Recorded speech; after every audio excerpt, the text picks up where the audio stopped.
பொதுவாகவே diabetic patients clinic வரும்போது doctors கிட்ட கேட்குற ஒரு காமன் கொஸ்டின், டாக்டர் ஃப்ரூட் சாப்பிடலாம்? ஸோ இந்த கொஸ்டினுக்கான ஆன்சர் அப்படின்றது ஒரு கான்ட்ரவர்ஷியல் ஸ்டேட்மெண்ட்டு. ஏன்னு கேட்டோம்னா, ஒரு பாடிக்கும் சுகர் லெவல்ஸில் நிறைய சேஞ்சஸ் இருக்கும். அதே மாதிரி ஃப்ரூட்ஸ்னு எடுத்துக்கிட்டோம்னா எல்லா ஃப்ரூட்ஸும் ஒரே மாதிரி கன்சியூம் பண்ண முடியாது. சில ஃப்ரூட்ஸில் பார்த்தீங்கன்னா கிளைசிமிக் இண்டெக்ஸ் ரொம்ப ஹையாக இருக்கும், சில ஃப்ரூட்ஸில் கிளைசிமிக் இண்டெக்ஸ் லோவாக இருக்கும். ஸோ கிளைசிமிக் இண்டெக்ஸ் லோவாக இருக்கும்னு சொல்லி நிறையவும் சாப்பிட முடியாது. ஸ்டில் நம்ம பேஷண்ட்ஸோட பாடி கண்டிஷன்ஸை பொறுத்து தான் இதை நம்ம ஃபிக்ஸ் பண்ண முடியும். ஸோ அந்த வகையில் நான் இப்போ சொல்ல போகிற ஒரு ஃப்ரூட்டு டயபெட்டிக் பேஷண்ட்ஸ் தாராளமாக சாப்பிடலாம். அண்ட் இதோட கிளைசிமிக் இண்டெக்ஸ்ன்னு பார்த்தீங்கன்னா ஒரு 50 ரேஞ்ச்குள்ளே தான் இருக்குது. அண்ட் மோர் ஓவர் இந்த ஃப்ரூட்டை நம்ம மாடரேஷனில் சாப்பிட்றதுனால பெருசாக சுகர் ஸ்பைக் இருக்காது. அண்ட் இந்த ஃப்ரூட் பார்த்தீங்கன்னா ஒரு ரிச் ப்ரொஃபைல் ஆஃப் ஆன்டி ஆக்சிடென்ட்ஸ்ன்னு கூட சொல்லலாம். அண்ட் மோர் ஓவர் டயபெட்டிக் பேஷண்ட்டுக்கு முக்கியமாக தேவைப்படுற ஃபைபர் கண்டென்ட்டும் இதில் ரொம்பவே ஜாஸ்தியாக இருக்குது. அண்ட் அது என்ன ஃப்ரூட்டுன்னு கேட்டிங்கன்னா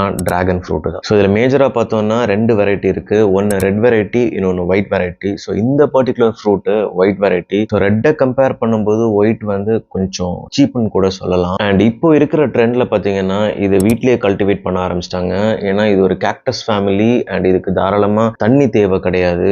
ஸோ இது ஈஸியாக மெயின்டைன் பண்ணக்கூடிய ஒரு விஷயம். அண்ட் 6 months to 1 yearல ஈஸியாக ஈல்டு கொடுக்க ஆரம்பிச்சிடும். அண்ட் இது ஒரு excellent source of iron, magnesium and calcium. So இது இன்சுலின் ரெசிஸ்டன்ஸை ரொம்பவே ரெடியூஸ் பண்ணுது. அண்ட் மோர் ஓவர் ஃபைபர் ஜாஸ்தி இருக்கிறதுனால கொலஸ்ட்ரால் டெபாசிஷனும் கண்ட்ரோல் ஆகுது. ஸோ எவ்வளோ நிறைய பெனிஃபிட்ஸ் இருந்தாலும் உங்களோட சுகர் லெவல்ஸ் தெரிஞ்சுக்கிட்டு அந்த ரேஞ்சுக்கு தகுந்தாப்புல மாடரேஷனில் சாப்பிட்றது ரொம்ப நல்லது.